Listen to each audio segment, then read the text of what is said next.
नमस्कार दोस्तों। इस वीडियो में हम लोग ये कक्षा 9 की कृति का जो पुस्तक है उसमें एक एकांकी जोड़ी गई है जगदीश चंद्र माथुर की। एकांकी का शीर्षक है रीढ़ की हड्डी। तो सबसे पहले अपन क्या करते हैं, लेखक का परिचय देखते हैं।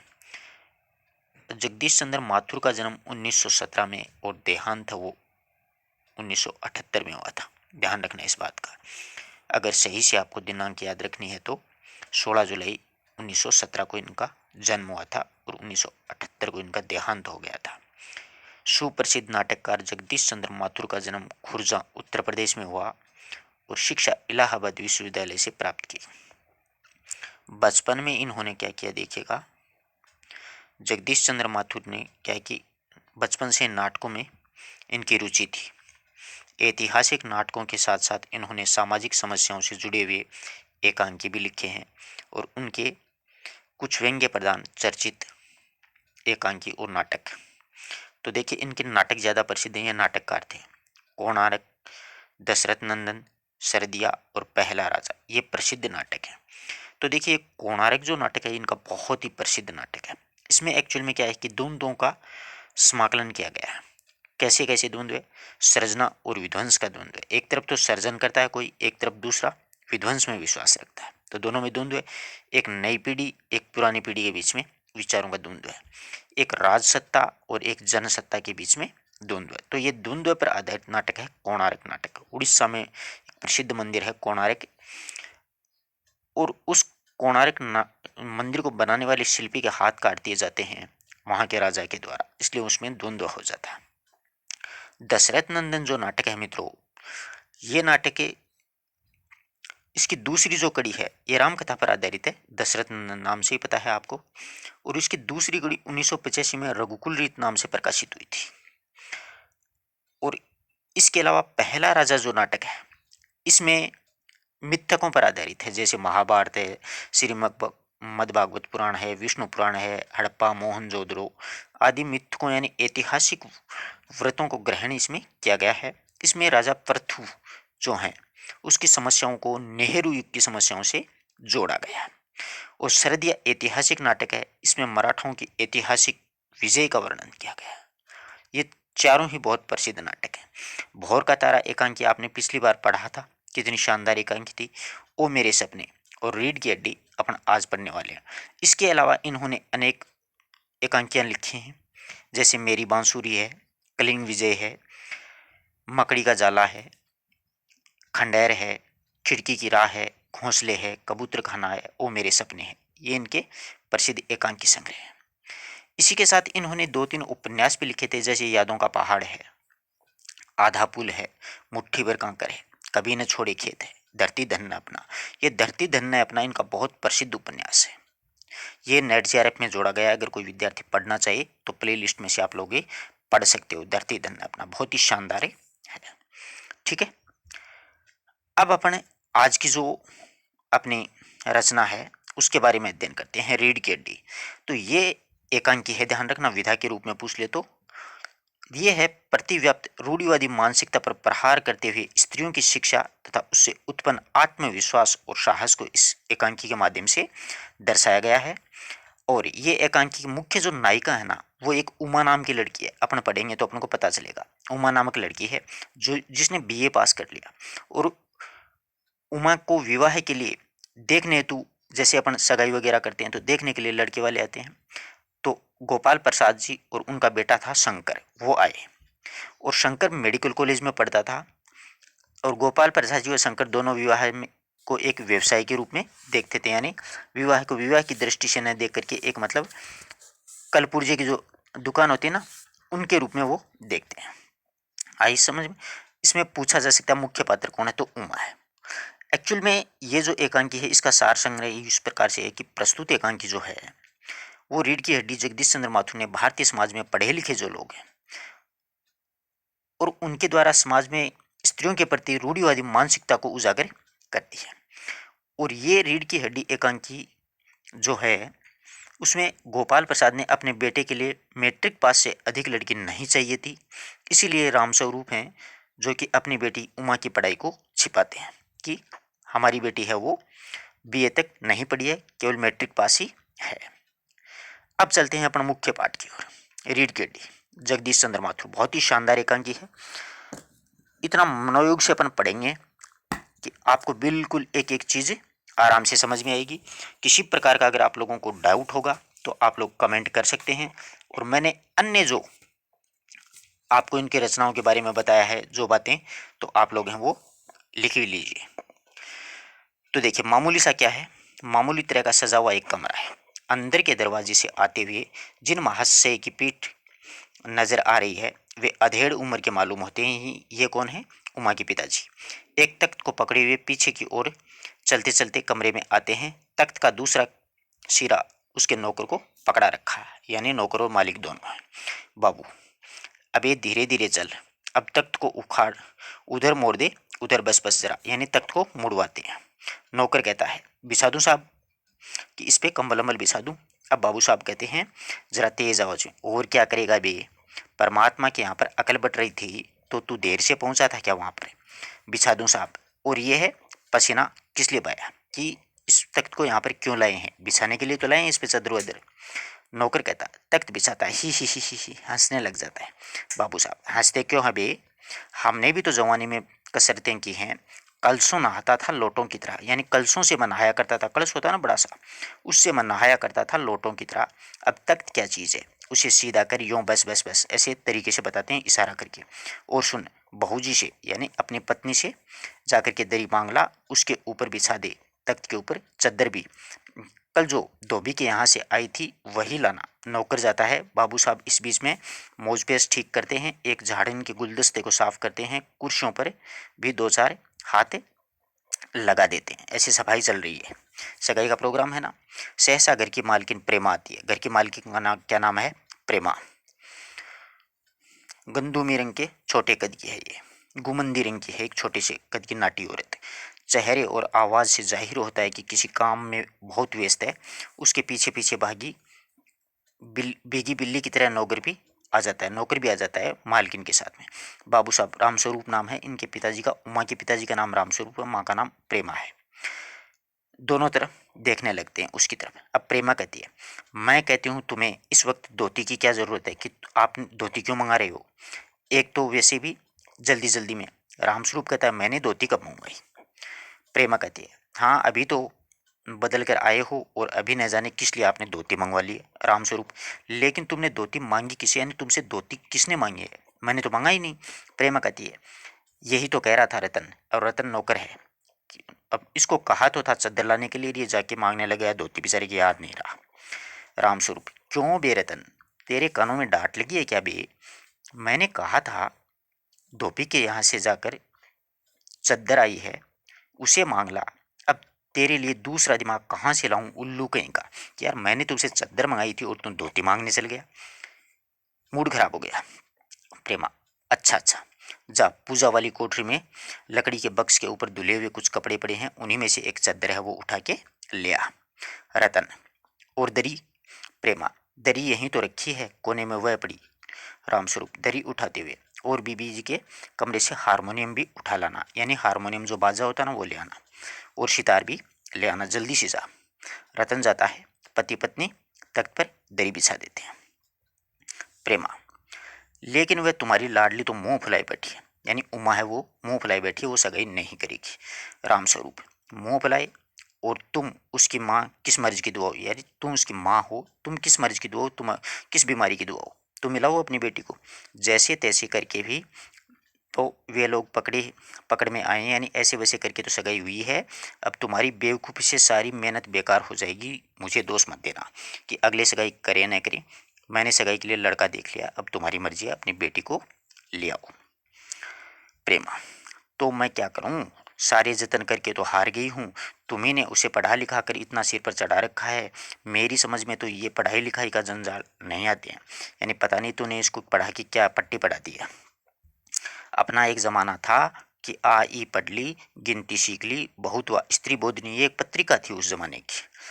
स्त्री बोधनी पढ़ ली, सच पूछो स्त्री बोधनी में ऐसी ऐसी बातें लिखी होती हैं, ऐसी बातों की क्या तुम्हारी बीए एमए पढ़ाई की होगी। और आजकल तो लक्षण ही अनोखे हैं, यानी आजकल तो पढ़े लिखों के लक्षण ही उल्टे हो गए हैं।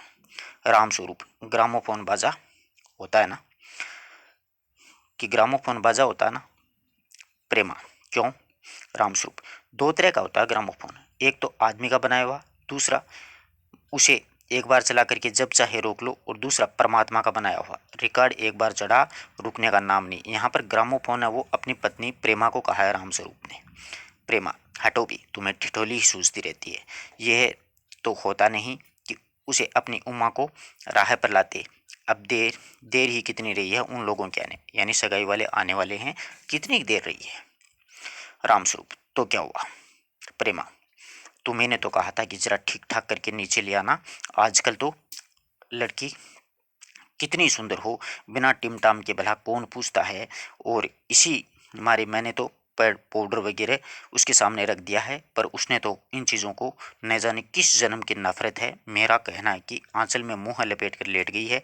भाई मैं तो बाज आई तुम्हारी इस लड़की से कि इसने पाउडर वाउडर यानी फेशियल वेशियल नहीं किया, ब्यूटी पार्लर वाला सिस्टम नहीं किया है। रामस्वरूप कहते हैं, नए जाने कैसा इसका दिमाग है आजकल, वरना लड़कियों के सहारे तो पाउडर का कारोबार चलता है। कि आज के ज़माने में लड़कियों के साथ तो पाउडर का कारोबार कर लेते हैं लोग, बिजनेस चल रहा है अच्छा खासा, और ये हाथ ही नहीं लगाती है। प्रेमा, अरे मैंने तो पहले ही कहा था इंट्रेंस ही पास करा देते, लड़की अपने हाथ में रहती और इतनी परेशानी न उठानी पड़ती, पर तुम तो माने ही नहीं मेरी बात। इंटर पास करा देते बहुत था। रामस्वरूप, बात काट कर चुप चुप दरवाजे से झांकते हो, तुम्हें कतई अपनी जुबान पर काबू नहीं है। कल ही ये बता दिया था कि उन सब लोगों के सामने जिक्र और ढंग से, यानी जो भी जिक्र होगा वो बिल्कुल ढंग से होगा, मगर तुम तो अभी से सब कुछ उगल देती हो उनके सामने। उनके आने तक तो न जाने क्या क्या हालत करोगी मेरी। बेचारा डर गया था रामस्वरूप। प्रेमा, अच्छा बाबा, मैं नहीं बोलूँगी, जैसी तुम्हारी मर्जी करना, बस मुझे तो मेरा काम बता दो कि मुझे करना क्या है वो बता दो। रामस्वरूप कहता है, तो उमा को जैसा हो तैयार करके ले आओ। नए से ही पाउडर लगाएगी, वैसे कौन सी बुरी है, पान लेकर भेज देना। और नाश्ता तो तैयार है न, रतन का आना। रतन आ गया, इधर ला इधर, बाजा नीचे रख दो और चद्दर खोल कर पकड़ लो जरा उधर से, यानी चद्दर बिछा देते हैं पलंग पर। प्रेमा, नाश्ता तो तैयार है, मिठाई तो वे लोग ज़्यादा खाएंगे नहीं, कुछ नमकीन चीज़ें बना दी हैं, फल रखे हैं, चाय तैयार है और टोस्ट भी हैं, मगर हाँ मक्खन मक्खन तो आया नहीं, कि टोस्ट तो तैयार है परंतु उस पर लगाने के लिए मक्खन नहीं है। अब रामस्वरूप कहता है, क्या कहा, मक्खन नहीं आया? तुम भी किस वक्त याद आती हो, तुम्हारी ये चीज़ें किस वक्त की याद आती हैं? जानती हो ना कि मक्खन वाले की दुकान दूर है, पर तुम्हें तो ठीक वक्त पर कोई बात सूझती नहीं है। अब बताओ, रतन मक्खन लाए, वो यहाँ का काम करे, दफ्तर के चपरासी से कहा था आने के लिए, सो नखरे के मारे वो भी नहीं आ रहा है। प्रेमा, यहाँ का काम कौन ज़्यादा है, कमरा तो सब ठीक ठाक हो ही गया है, बाजा सी तरह आ गया, नाश्ता यहाँ बराबर वाले कमरे में ट्रे में रखा हुआ है, सो तुम्हें पकड़ा दूंगी, एक आध चीज़ खुद ले आना। इतनी देर में रतन मक्खन ले आएगा। दो आदमी तो हैं, कि दो आदमी तो आएंगे, एक तो लड़का और लड़की के पिताजी। रामस्वरूप, हाँ, एक बाबू गोपाल प्रसाद जी है, दूसरा उनका खुद ही लड़का है जो कि उमा से सगाई करने वाला है। देखो, उमा से कह देना कि जरा करीने से पेश आए, ये लोग जरा ऐसे ही हैं, गुस्सा तो मुझे बहुत आता है इनके दकियानुसी ख्यालों पर। खुद पढ़े लिखे वकील हैं, सभा सोसाइटियों में जाते हैं, मगर लड़की चाहते हैं ऐसी कि ज़्यादा पढ़ी लिखी नहीं हो ताकि वो उनके कहने में रहे। प्रेमा कहती है, और लड़का? रामस्वरूप, बताया तो था तुम्हें, बाप शेर तो लड़का सवा शेर है, बीएससी में के बाद लखनऊ में पढ़ता है, मेडिकल कॉलेज में है। कहता है कि शादी का सवाल दूसरा है, तालीम का दूसरा है, यानी का सवाल दूसरा, और तालीम यानी शिक्षा का सवाल दूसरा है। क्या करूं, मजबूरी है, मतलब अपना है, यानी लड़की अपने को देनी है, वरना इन लड़कों और इनके बापों को ऐसी कोरी कोरी सुनाता कि ये भी, कि वरना गुस्सा बहुत आता। यहाँ पर तो लड़की की सगाई की बात आ गई। रतन, जो अब तक दरवाजे के पास चुपचाप खड़ा था, जल्दी जल्दी, बाबूजी बाबूजी। रामस्वरूप, क्या है? रतन, कोई आते हैं, कि कोई आ रहा है। रामस्वरूप देखते हैं, दरवाजे के बाहर झांक कर जल्दी मुंह है अंदर करते हुए, अरे ए प्रेमा, वे आ गए हैं, यानी सगाई वाले आ गए हैं। नौकर पर नजर पड़ती ही, अरे तू यहीं पे खड़ा है बेवकूफ़, गया नहीं मक्खन लाने? सब चौपट कर दिया। अबे इधर से नहीं, अंदर के दरवाजे से जा। नौकर अंदर जाता है, और तुम जल्दी करो प्रेमा, उमा को समझा देना, थोड़ा सा गा देगी। प्रेमा जल्दी से अंदर की तरफ जाती है, उसकी धोती जमीन पर रखे हुए बाजे से अटक जाती है, यानी बाजा था उसमें अटक गई। प्रेमा, ये बाजा नीचे ही रख दिया, कम वक्त। रामस्वरूप, तुम जाओ, मैं रख देता हूँ जल्दी से। बेचारा आपाधापी में जल्दी से ऊपर रखता है बाजा। प्रेमा जाती है। बाबू रामस्वरूप बाजा उठाते हुए किवाड़ों पर दस्तखत देते। रामस्वरूप, आइए आइए आइए, आओ भगत करते हैं ना नए रिश्तेदार की। बाबू गोपाल प्रसाद जी और उसके लड़के का नाम है शंकर, दोनों आते हैं। आंखों में लोक चतुराई टपकती है। आवाज़ से ऐसा मालूम होता है कि काफ़ी अनुभवी और फितरती महज से है। उनका लड़का कुछ सीख निपोड़ने वाले नौजवानों से एक है। आवाज़ पतली है और खिसियाहट भरी झुकी कमर उनकी खासियत है। रामस्वरूप अपने दोनों हाथ मलते हुए, इधर तशरीफ लाइएगा, इधर यानी इधर बैठो। बाबू गोपाल प्रसाद बैठते हैं, मगर बेंत गिर जाती है। एक लकड़ी लाए थे वो। रामस्वरूप, ये बेंत मुझे दीजिएगा। कोने में रख देते हैं, सब बैठते हैं। मकान ढूंढने में तकलीफ तो नहीं हुई? रामस्वरूप पूछते हैं सबसे पहले अपने नए रिश्तेदार से। गोपाल प्रसाद खंकार कर, नहीं जी नहीं, तांगे वाला जानता था, और फिर हमें तो यहीं तो आना था, रास्ता मिलता कैसे नहीं, कि हमें तो यहीं पर आना था, रास्ता तो पक्का मिलता। ऐसी ये बनावटी बातें होती हैं सारी की सारी। रामस्वरूप, ये तो आपकी बड़ी मेहरबानी है, मैंने आपको तकलीफ तो दी है? गोपाल प्रसाद कहते हैं, अरे नहीं साहब, जैसा मेरा काम वैसा अपना काम। आखिर लड़के की शादी तो करनी है, बल्कि यूँ कहिए कि मैंने आपके लिए खासी परेशानी कर दी है। अब एक दूसरे पर दोषारोपण होते हैं कि नहीं नहीं मैंने आपको परेशान कर दिया। रामस्वरूप, लीजिए लीजिए लीजिए, आप तो मुझे कांटों में घसीटने लगे। हम तो आपके हैं सेवक हैं। थोड़ी देर में लड़के की और मुखातिब होकर के लड़के की ओर देखते हैं और कहिए शंकर बाबू, कितने दिनों की छुट्टियां हैं?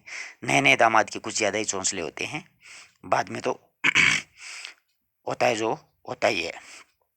आगे देखे शंकर, जी कॉलेज की छुट्टियां नहीं है, फालतू की बकवास कर रहा है साला। वीकेंड में चलाया, यानी सप्ताह समाप्त हो रहा था इसलिए चलाया शनिवार को। रामस्वरूप, आपके कोर्स खत्म होने में तो साल भर और रहा होगा? जी, यही कोई साल 2 साल और बचे हैं।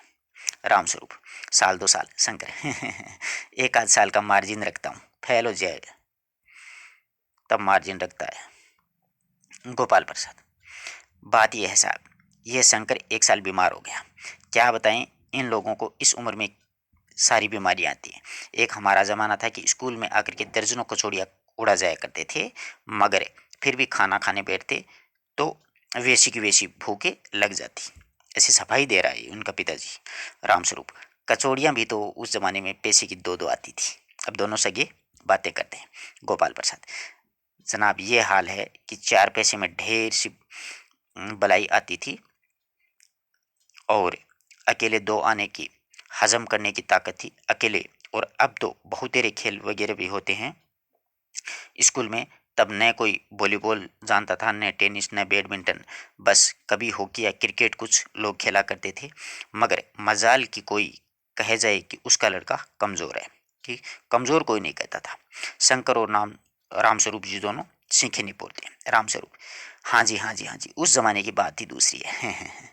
गोपाल प्रसाद जोशीली आवाज़ में, और पढ़ाई का ये हाल था कि एक बार कुर्सी पर बैठे कि 12 घंटों की सीटिंग हो गई। 12 घंटे जनाब, मैं सच कहता हूँ कि उस ज़माने का मैट्रिक भी वह अंग्रेजी सीख गया था फर्राटे की, कि आजकल के एमए के मुकाबले एमए भी मुकाबला नहीं कर सकता, यानी एमए पढ़ा हुआ भी उस ज़माने की मैट्रिक का मुकाबला नहीं कर सकता। 12-12 घंटे पढ़ता था। अजीब ही बात है।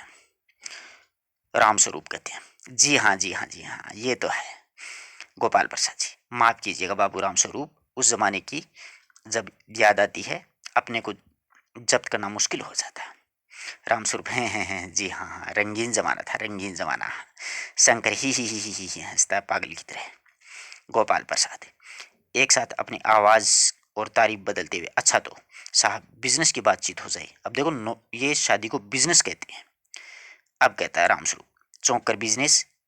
बीज समझ कर, ओह अच्छा अच्छा अच्छा, लेकिन ज़रा नाश्ता तो करिए। उठते हैं कि भैया पहले नाश्ता तो कर लो, बाद में बिजनेस की बात करेंगे। गोपाल प्रसाद, ये सब आप क्या तकलीफ करते हैं, यानी फालतू में क्यों तकलीफ उठाइए? रामस्वरूप, हैं तकलीफ किस बात का है? ये तो मेरे बड़ी तकदीर है कि आप मेरे यहाँ पर तशरीफ़ लाए हैं, वरना मैं किस काबिल हूँ। माफ़ कीजिएगा, ज़रा अभी हाजिर हुआ। अंदर जाते हैं, यानी नाश्ता लेकर के आते हैं। रामस्वरूप, गोपाल प्रसाद, थोड़ी देर बाद दबी आवाज़ में, आदमी तो भला है, मकान वकान की हैसियत भी बुरी नहीं मालूम होती है, पता चले लड़की कैसी है। दोनों बाप बेटे बतलाते। शंकर जी, कुछ खास करके इधर देखता है। गोपाल प्रसाद, क्यों, क्या हुआ? शंकर, कुछ नहीं प्रोफेसर। ये गोपाल प्रसाद जी कहते हैं, झुक कर क्यों बैठते हो? ब्याह तय करने आए हो, कमर सीधी करके बैठो। तुम्हारे दोस्त ठीक कहते हैं कि शंकर की बैकबोन, बैकबोन होती है रीढ़ की हड्डी, पीछे की हड्डी, बैकबोन। इतने में बाबू राम स्वरूप आते हैं, हाथ में चाय की ट्रे लिए हुए मेज पर रख देते हैं। चाय ले आते हैं सबसे पहले। गोपाल प्रसाद जी कहते हैं, आखिर आप माने नहीं। राम स्वरूप, चाय प्याली में डालते हैं। आपको विलायती चाय पसंद है या हिंदुस्तानी? गोपाल प्रसाद, नहीं नहीं साहब, मुझे आधा दूध और आधी चाय दीजिए, और ज़रा चीनी ज़्यादा डालिएगा। मुझे तो भाई यह नया फैशन पसंद नहीं है। एक तो वैसे ही चाय में पानी काफ़ी होता है, और फिर चीनी भी कम नाम मात्र की डाली जाए तो जायका क्या रहेगा, यानी फिर उसका स्वाद क्या रहेगा। रामस्वरूप, कहते हैं तो आप सही। प्याला पकड़ते हैं। शंकर, खंखार कर सुना, सुना है सरकार अब ज़्यादा चीनी पीने वालों पर टैक्स लगाएगी, यानी ज़्यादा चीनी डालेंगे उस पर टैक्स लगाएगी। शंकर कहता है। गोपाल प्रसाद जी कहते हैं, चाय पीते हुए, सरकार जो चाहे कर ले, पर अगर आमदनी करनी है तो सरकार को बस एक ही टैक्स लगाना चाहिए। रामस्वरूप, शंकर को प्याला पकड़ाते हुए, कि वो कौन सा टैक्स? गोपाल प्रसाद जी, खूबसूरती का टैक्स। रामस्वरूप और शंकर दोनों हंस पड़ते हैं। मजाक नहीं साहब, ये कैसा टैक्स है जनाब, कि देने वाले चूँ भी नहीं करेंगे, यानी खूबसूरती पर टैक्स देने वाले चूँ नहीं करेंगे। बस शर्त यह है कि हर औरत पर यह छोड़ दिया जाए कि वह अपनी खूबसूरती के स्टैंडर्ड के माफिक अपने ऊपर टैक्स तय कर ले। फिर देखिए सरकार की कैसी आमदनी बढ़ती है। रामस्वरूप जोर से हंसते हुए, वाह वाह, खूब सोचा आपने। वाकई आजकल ये खूबसूरती का सवाल तो बेअदब हो गया है। हम लोगों के ज़माने में तो यह भी उठता भी नहीं था। और तस्त्री गोपाल प्रसाद की तरह बढ़ाते हैं, ये लीजिए।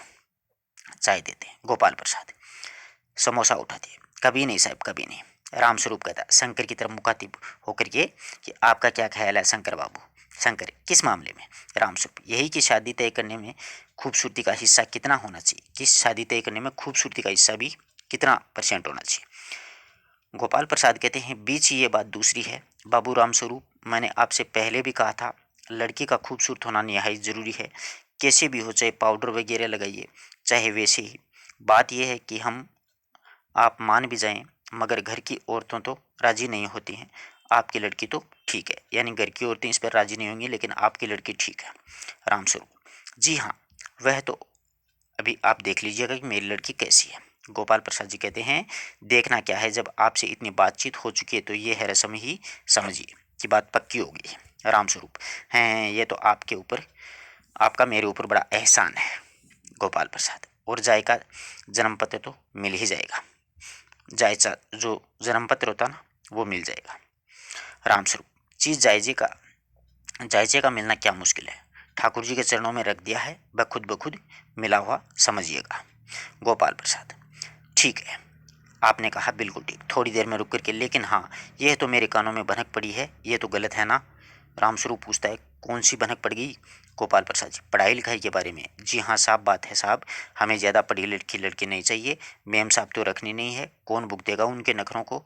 बस हद से हद मैट्रिक पास होनी चाहिए। क्यों शंकर, ये ऐसा? शंकर के पिताजी कहते हैं कि बस मैट्रिक पास बहुत है। शंकर कहता है, जी हाँ, कोई नौकरी तो करानी नहीं है। रामस्वरूप, नौकरी का तो कोई सवाल ही नहीं उठता है। गोपाल प्रसाद जी कहते हैं, और क्या साहब, देखिए कुछ लोग मुझसे कहते हैं कि जब आपने अपने लड़के को BA MA पढ़ाया है, तब उनकी बहुएं भी अगर ग्रेजुएट लीजिएगा, भला इनसे आप पूछिएगा कि इन अकल के ठेकेदारों से कि क्या लड़कों की पढ़ाई और लड़कियों की पढ़ाई एक बात है? अरे, मर्दों का तो काम ही यही है, पढ़ना और काबिल होना। अगर औरतें भी यही करने लगी तो अंग्रेजी अखबार पढ़ने लगी और पॉलिटिक्स वगैरह में बहस करने लगी, तब तो हो चुकी गृहस्थी जनाब। मोर के पंख होते हैं मोरनी के नहीं, शेर के बाल होते हैं शेरनी के नहीं। ऐसे उदाहरण देता है कि लड़कियों को पढ़ाना नहीं चाहिए। गोपाल प्रसाद का ये मानना है। रामस्वरूप, जी हाँ जी हाँ, मर्द की दाढ़ी होती है औरत की नहीं। शंकर भी हंसता है, मगर गोपाल प्रसाद गंभीर हो जाते हैं। गोपाल जी प्रसाद जी फिर कहते हैं कि हाँ हाँ, वह भी सही है। कहने का मतलब यह है कि कुछ बातें दुनिया में ऐसी हैं जो सिर्फ मर्दों के लिए हैं, और ऊंची तालीम भी ऐसी चीज़ों में से एक है। तालीम मतलब शिक्षा, कि ऊंची शिक्षा भी एक ऐसी चीज़ है जो सिर्फ मर्द जाति ले सकता है, औरतें नहीं ले सकती। यहाँ पर इसकी दकियानुसी सोच का पता चलता है। रामस्वरूप, शंकर से चाय लीजिएगा। शंकर, धन्यवाद जी, पी चुका। रामस्वरूप, गोपाल प्रसाद से आप। गोपाल प्रसाद, बस साहब अब तो खत्म ही कर दीजिएगा। रामस्वरूप कहते हैं, आपने तो कुछ खाया नहीं, चाय के साथ साथ में टोस्ट भी नहीं। क्या बताएं, क्या मक्खन है। गोपाल प्रसाद, नाश्ता ही तो करना था साहब, कोई पेट तो बनना नहीं था, और फिर टोस्ट वोस्ट में खाता भी नहीं हूँ। देखो ऐसे फालतू की छिछोरी हरकत करता है ये। रामस्वरूप, हैं, मेज की तरफ सरका देते हैं, फिर अंदर के दरवाजे से मुंह करके जरा जोर से, अरे पान भिजवा देना, सिगरेट मंगवाऊं। ऐसे बोलता है कि पान भिजवाओ। गोपाल प्रसाद, जी नहीं। पान की तस्तरी हाथों में लिए हुए उमा आती है, सादगी के कपड़े, गर्दन झुकी हुई है। बाबू गोपाल प्रसाद आंखें गाड़ कर और शंकर आंखें छिपा करके उसे ताक रहे हैं। दोनों देख रहे हैं अपनी नई बहू को। रामस्वरूप, ये है लड़की, लाओ बेटी पान मुझे दे दो। उमा पान की तस्तरी अपने पिता को देती है, और उसमें उसका चेहरा ऊपर उठ जाता है, और नाक पर रखा हुआ सोने की रिम का जो चश्मा है वो दिखता है। बाप बेटे दोनों चौंक पड़ते हैं कि इसके चश्मा कैसे लग गया। गोपाल प्रसाद और शंकर एक साथ चश्मा, कि भैया कुछ ना कुछ तो गड़बड़ है। रामस्वरूप जरा शक पका कर, जी वह तो पिछले महीने ही उसकी आंखें दुखने आई थी, तो कुछ दिनों के लिए नाश्ता वो चश्मा वगैरह लगाना पड़ा कि आंख दुखने आ गई थी। झूठ बोलता है इसका उमा का पिताजी। गोपाल प्रसाद, पढ़ाई लगाई की वजह से तो नहीं लगा ना कुछ, कि पढ़ी लिखी तो नहीं है ना, हमारे लफड़ा हो जाएगा, क्लेश हो जाएगा घर में। रामस्वरूप, नहीं साहब वह तो मैंने अर्ज किया है ना। गोपाल प्रसाद, संतुष्ट होकर कोमल स्वरूप में, बैठो बेटा। रामस्वरूप, वहां बैठ जाओ उमा। उस तख्त पर अपने बाजे वाजे के पास में उमा बैठती है। गोपाल प्रसाद, चाल में तो कुछ खराबी नहीं है, चेहरे पर छवि अच्छी है। हाँ, कुछ गाना बजाना सीखा है, कि कुछ गाना बजाना आता है इसको। रामस्वरूप, जी हाँ, सितार भी और बाजा भी। सुनाओ। तो उमा एक आध गीत सितार के साथ, कि सितार बजा के सुनाओ अपने रिश्तेदारों को। उमा सितार उठाती है। थोड़ी देर बाद में मीरा का एक मशहूर गीत है, मेरे तो गिद्दर गोपाल, दूसरों ने कोई गाना शुरू करती है, तो स्वर में जाहिर है कि गाने का अच्छा ज्ञान है। उसके स्वर में तल्लीनता आ जाती है, यहाँ तक कि उसका मस्तक उड़ जाता है। उसकी आंखें शंकर से झेंपती सी आंखें मिल जाती हैं, और वह गाते गाते एक साथ रुक जाती है। रामस्वरूप, क्यों, क्या हुआ, गाने को पूरा करो उमा। गोपाल प्रसाद कहते हैं, नहीं नहीं साहब काफ़ी है, लड़की की आपकी अच्छा गाती है। उमा सितार उठा करके अंदर जाने को उठती है। गोपाल प्रसाद फिर रोक लेते हैं, अभी ठहरो बेटी, और बात पूछनी है। रामस्वरूप, थोड़ा और बैठी रहो उमा। उमा बैठ जाती है। गोपाल प्रसाद जी कहते हैं उमा से, तो तुम पेंटिंग वेंटिंग जानती हो। उमा चुप रहती है। रामस्वरूप, हाँ वह तो आपको बताना भूल ही गया था, ये जो तस्वीर टंगी हुई है ना, वो कुत्ते वाली इसी ने खींची है, और उस पर वह उस दीवार पर भी जो पेंटिंग लगी है वो उमा की बनाई हुई है। गोपाल प्रसाद जी कहते हैं, ये तो अच्छा है, और सिलाई वगैरह भी आती है। रामस्वरूप, सिलाई तो सारे घर का जिम्मा इसी के हाथ है, यानी सारी घर के कपड़े उपड़े यही सिलती है, यहाँ तक कि मेरी कमीज। गोपाल प्रसाद, ठीक है, लेकिन हाँ बेटी, तुमने कुछ इनाम विनाम भी जीते हैं। उमा चुप। रामस्वरूप इशारे के लिए खंखारते हैं, लेकिन उमा चुप रहती है, और उसी तरह गर्दन झुकाए गोपाल प्रसाद अधीर उठते हैं, और रामस्वरूप शक पकाते हैं। रामस्वरूप कहते हैं, जवाब दो उमा। गोपाल प्रसाद, जरा शर्माती है ना, इनाम तो इसने। गोपाल प्रसाद जरा रूखी आवाज में, जरा इसे भी तो मुंह खोलना चाहिए, कि ये कहीं गूंगी तो नहीं है।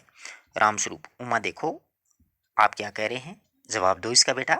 ऐसे पिताजी ऐसे ही तेल लगाते हैं अपने बच्चों को। उमा, लेकिन हल्की लेकिन मजबूत आवाज में, क्या जवाब दूं बाबूजी। जब मेज कुर्सी बिकती है ना, तब दुकानदार मेज कुर्सियों से कुछ नहीं पूछता है, सिर्फ खरीदार को दिखाता है, पसंद आई तो अच्छा वरना नहीं। यहाँ पर मेज कुर्सी लड़कियों को कहा गया है, ध्यान रखना इस बात का। रामस्वरूप चौंक कर खड़े हो गए। उमा, उमा, उमा कहती है, अब मुझे कह लेने दीजिए बाबूजी। अपने पिताजी को रोकती है। ये जो महज से मेरे खरीदार बन कर के आए हैं, इनसे जरा पूछिए कि क्या लड़कियों की दिल नहीं होता है? क्या उनकी चोट नहीं लगती है? क्या बेबस भेड़ बकरियां हैं जिन्हें कसाई अच्छी तरह से देखभाल करके खरीद ले जाता है? गोपाल प्रसाद ताव में आ जाता है। बाबू रामस्वरूप, आपने मेरी बेइज्जती उतारने के लिए यहाँ पर बुलाया कि आपने तो मेरी बड़ी बेइज्जती करवा दी अपनी बेटी से। उमा तेज आवाज में, गुस्सा आ गया बेचारी को। जी हाँ, और हमारी बेइज्जती नहीं होती तो आप इतनी देर से नाप तोल कर रहे हैं? और जरा अपने इन शहजादी से पूछिए, शंकर से, कि अभी पिछली फरवरी को ये लड़कियों के हॉस्टल के इर्द गिर्द क्यों घूम रहे थे और वहाँ कैसे भाग गए कि शंकर महाशय का इलाज कर दिया, वहाँ पर बढ़िया वाला पिटाई की थी। शंकर बाबू, बाबूजी चलिए, अब बेचारी की पोल खुलना शुरू हो गई ना, तो यही होता है। गोपाल प्रसाद जी, लड़कियों के हॉस्टल में? क्या तुम कॉलेज में पढ़ी हो? रामस्वरूप चुप।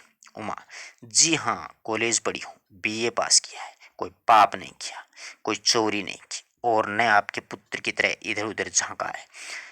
कायरता दिखाई है मुझे कभी भी। मुझे अपनी इज्जत, अपने मान का ख्याल है, लेकिन इनसे पूछिए कि किस तरह नौकरानी के पैरों में पड़ करके मुंह छिपा करके ये महाज से भागे थे। ये शंकर लड़कियों के हॉस्टल में चला गया था रात को, तो बढ़िया वाली कुटाई हुई।